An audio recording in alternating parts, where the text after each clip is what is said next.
Yo, what's up guys, it's Xnos here, and today I'm bringing you a video to talk to you about the PlayStation 4.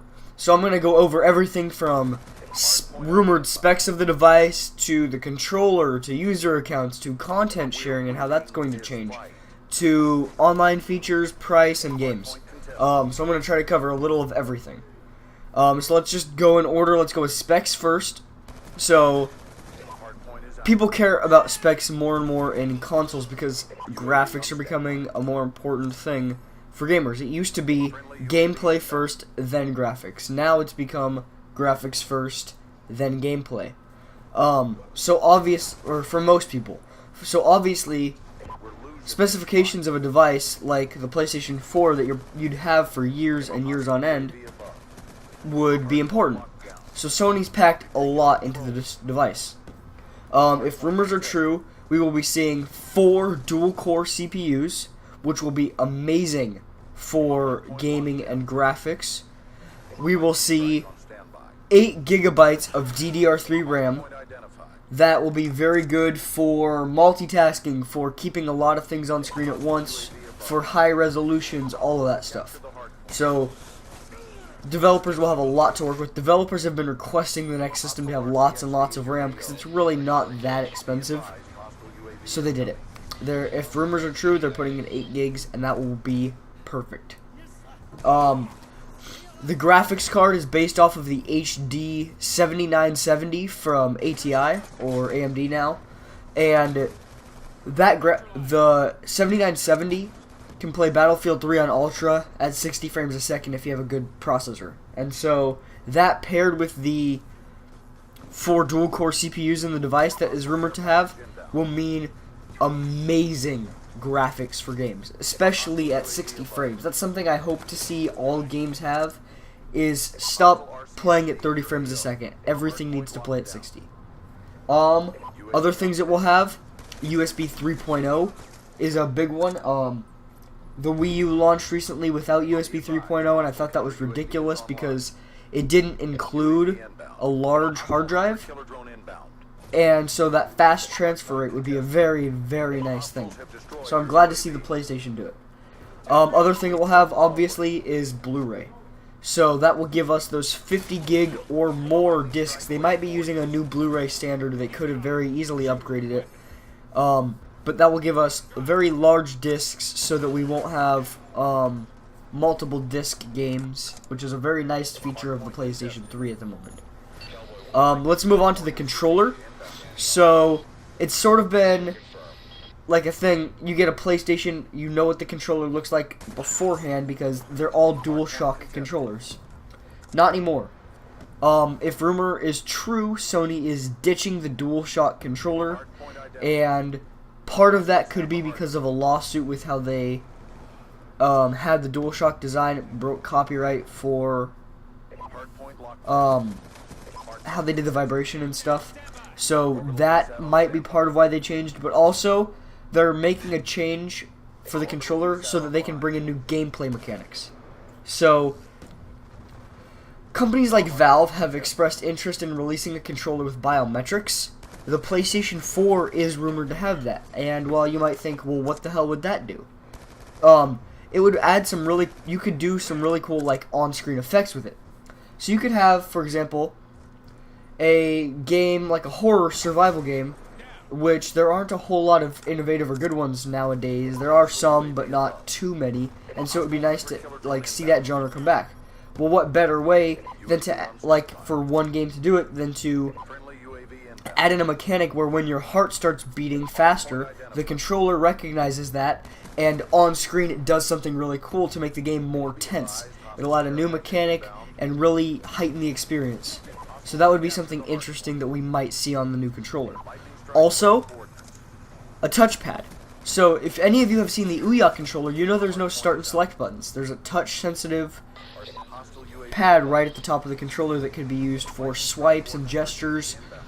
You could also use it as a start and select button, just tap left, right, whatever. Depends on what the developers want to do with it. Well, it's very likely that we're going to see something either like that or a screen similar to the Wii U. Now, I hope they go the route of the Ouya and just do the touchpad, because they're already blatantly knocked off the Wii U controller when using the Vita and its touchscreen capabilities in certain games. Now I know that the PSP had that feature a long time ago, but it was never like something they thought would ever catch on until Nintendo came around. But the most important and interesting thing on the controller is most likely going to be the share button that is rumored to be on it. Now, why would there be a share button, quote unquote? That seems like a Facebook thing. Well, that gets me into my next topic, which is content sharing. Now, again, these are all rumors. We have nothing confirmed from Sony until the 20th in 11 days.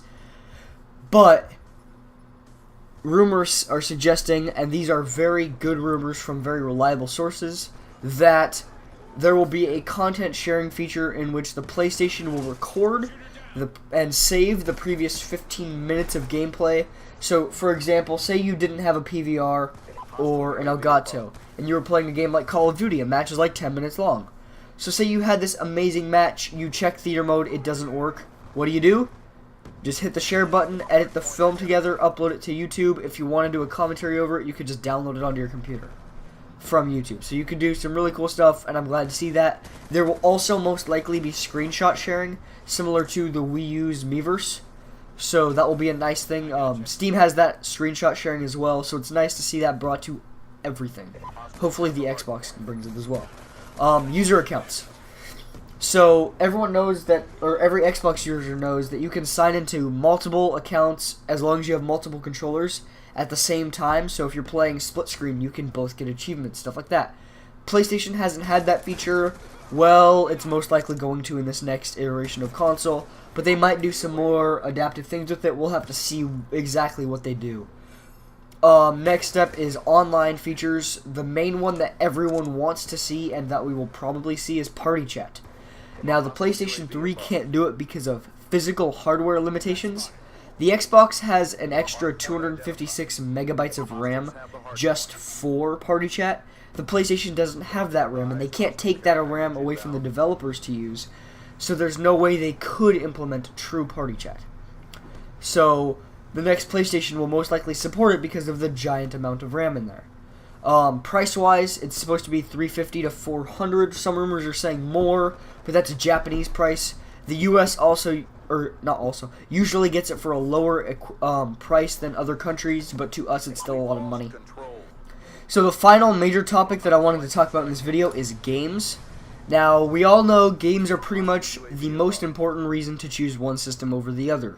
Now, obviously, if you have friends that play Xbox and you don't have any that play PS3, you might be more inclined to buy that. If you play multiplayer a lot, that's why I got an Xbox. Though I do have a PS3, and the reason why is exclusive games. PlayStation has always done a good job of bringing very good exclusive games to their system. You have games like Uncharted, you have games like Gran Turismo, which is a really good racing simulator. You have games like Little Big Planet and Killzone. All of these are rumored to and/or are confirmed to be in development for next-gen systems. Killzone 4 has been in development for a few years now, is what the rumors are saying. And it will be nice to see that as a launch title, though I doubt it will be. If Sony does pull that out as a launch title, that will be amazing. A really good first-person shooter with a pretty good multiplayer as a launch title, I would be okay with that. Other games, Little Big Planet 3, there was just some news recently about it being in development. So hopefully it's good, hopefully it looks beautiful like most Little Big Planet games, and hopefully it comes soon. Gran Turismo 6 we know is in development. This was confirmed, I believe, last year. And I know that Sony was asking for feedback from the Gran Turismo developers on what to do for the next system. And so I know that Sony's been working with developers on making their system better.